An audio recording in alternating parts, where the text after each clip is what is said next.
Hello everyone, welcome to daily fact. जो series हमने शुरू किया है regarding the environment current affair, उसमें ये वीडियो थर्ड रहेगी। हमारा फोकस है कि 1 ईयर के जितने भी करंट अफेयर है एनवायरनमेंट पॉइंट ऑफ व्यू से, उनको हम डिस्कस करेंगे और लिंक करेंगे इकोलॉजी एंड एनवायरनमेंट के साथ, यानी कि स्टैटिक जीके के साथ जो है हम उनको लिंक करके जो है वो पढ़ेंगे। अगर आप हमारे साथ नए जुड़े हो तो आप हमारे इनिशिएटिव को सब्सक्राइब कर सकते हैं, प्लस साथ में शेयर कर सकते हैं, प्लस चेक कर सकते हैं हमारे initiatives on Telegram as well as on YouTube, जो कि बिल्कुल फ्रीली अवेलेबल है। तो डिस्कस करते हैं।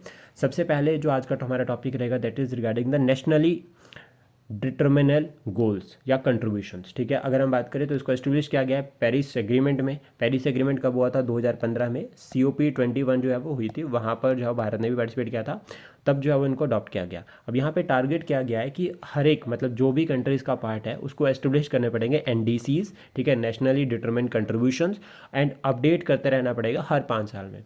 तो अपडेट कब करना है? 5 साल में। और अडॉप्ट किया मतलब नेशनली डिटरमाइंड जो है वो कुछ कंट्रीब्यूशन टारगेट रखने पड़ेंगे। मतलब जैसे कि एक छोटा सा एग्जांपल समझते हैं कि नेचर को कंजर्व करने के लिए हमने क्या क्या जो है वो टारगेट रखे हैं। तो भारत ने जो है वो 2015 में जो है वो अडॉप्ट किया था इसको, और अपडेट कब किया है? 2022 में। कुछ टारगेट्स अगर हम बात करें जो भारत ने इसमें यहाँ पर इनिशिएट शुरू किए हैं, जैसे कि नेट जीरो का टारगेट है हमारा 2070 तक का। 50% ऑफ द रिन्यूएबल एनर्जी हमें जो है वो 2030 तक लेकर जानी है। 500 गीगावाट जो है वो नॉन फॉसिल फ्यूल से जो है वो एनर्जी लेकर जानी है। Reduction in the carbon intensity by 45% by 2030। इसमें जो लेवल हमने दिया है बेस ईयर दैट इज़ 2005, यानी कि 2005 के कंपैरिजन में हमें 45% कार्बन इंटेंसिटी को कम करना है। तो इस तरह के कुछ टारगेट जो है वो रखे गए हैं नेशनली डिटरमाइन गोल में भारत के द्वारा। जो सबसे इंपॉर्टेंट है दैट इज़ नेट जीरो का, कि हमें 2070 तक नेट जीरो अचीव करना है। आप कमेंट बॉक्स में बता सकते हैं कि यूरोपियन यूनियन का जो नेट जीरो का टारगेट है वो कब तक का है। उसका नेक्स्ट है COP29, जो कहाँ पर हुई है? अजरबैजान बाकू में। ठीक है, और COP30 जो है वो याद रखना ब्राज़ील में होगी। और जो फर्स्ट हुई थी वो हुई थी 1995 में बर्लिन जर्मनी में। तो तीनों हमारे लिए इंपॉर्टेंट रहेगी। और यहाँ पर अगर हम बात करें एंड का, यहाँ पर क्या फोकस किया गया है? Baku climate unity pact. Baku climate unity pact जो उसका नाम रहेगा COP29 का। और COP29 के जो की आउटकम्स है अगर हम बात करें तो यहाँ पे फोकस किया गया है new collective quantified goals on climate finance और बाकू फाइनेंस गोल। तो ये जो है वो इंपॉर्टेंट टारगेट है। इसमें अगर हम ऑब्जेक्टिव की बात करें तो फोकस किया जा रहा है फाइनेंसिंग की तरफ, कि फाइनेंसिंग एक्शन चाहिए इन द डेवलपिंग कंट्रीज़।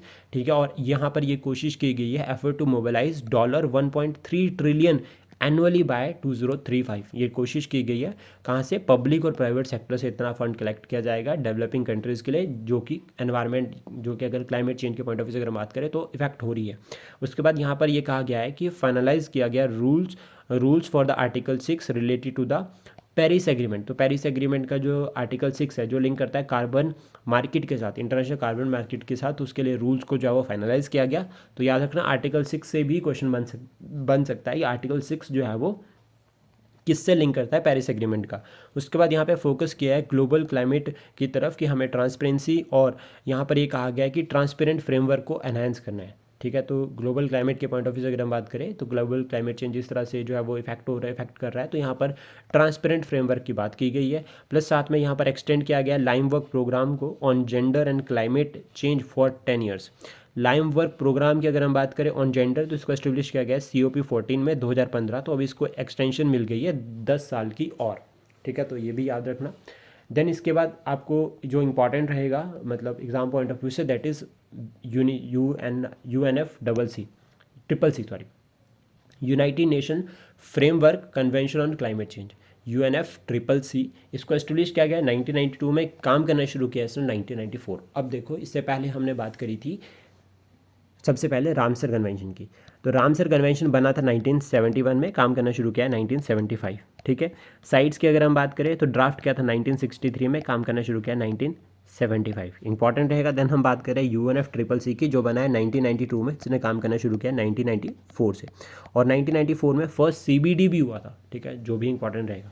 यहाँ पर 198 पार्टीज़ है, भारत इसका मेंबर है। ऑब्जेक्टिव्स अगर हम बात करें तो stabilise green house gases concentration in the atmosphere और initiatives to address the climate change की डिक्लेरेशंस अगर हम बात करते हैं COP29 में जो हुई, अलॉन्ग विद लाइक जैसे कि इनिशिएटिव्स हमने बात करी, तो यहाँ पे मीथेन को रिड्यूस करने की बात की गई है फ्रॉम द ऑर्गेनिक वेस्ट।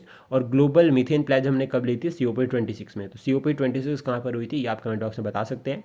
इसमें 35 सिग्नेटरीज है और भारत इसका मेंबर नहीं है। तो ग्लोबल मीथेन प्लेज जो हमने ली है, या फिर यहाँ पर बात करें कि reducing methane from organic waste, तो इसका भारत जो है वो सिग्नेटरी नहीं है।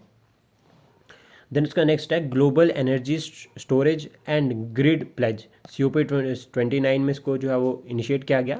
इसमें टारगेट क्या है कि सेट टारगेट फॉर 2030, 2030 तक हमें इसको अचीव करना है। 1500 गीगावाट की जो एनर्जी है उसको स्टोर करना है, ठीक है, in all the power sector globally.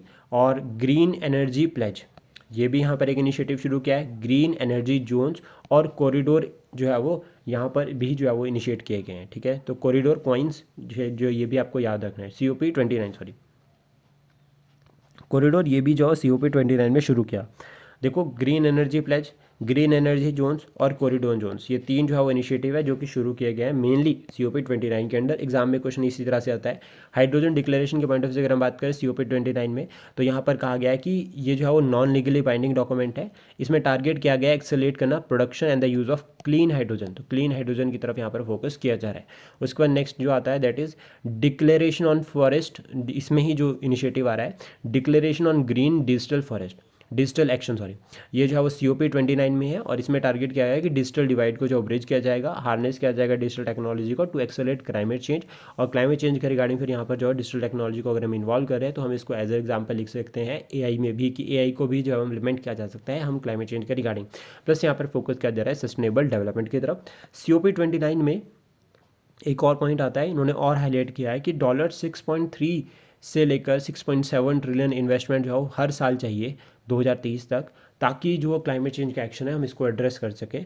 और इंडिया और COP की अगर हम बात करें तो इंडिया ने यहाँ पर प्रपोज किया था, propose a goal of $1.3 trillion annually under the national जो ये फंड है ना, national NCQ, national collective quantified goals वाला जो ये फंड जो टारगेट रखा है, ठीक है, जिसको जो है वो COP फंड के नाम से भी कह सकते हैं।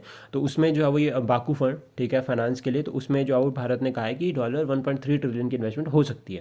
देन उसके बाद इंडिया असर्टेड डेवलप्ड कंट्रीज, ठीक है, इंडिया ने क्या किया, असर्ट किया developed countries should provide financial and technical support to the developing nations. क्यों? क्योंकि क्लाइमेट चेंज जो आज डेवलपिंग नेशन फेस कर रही है वो उस टाइम पे जब डेवलप्ड नेशन डेवलपिंग कर रही थी तो उनकी वजह से जो उन्होंने जो इमिशंस किया है उसका इम्पैक्ट क्लाइमेट के ऊपर पड़ा है, जो कि आज डेवलपिंग कंट्रीज फेस कर रही है, आज जो पूरा वर्ल्ड फेस कर रहा है।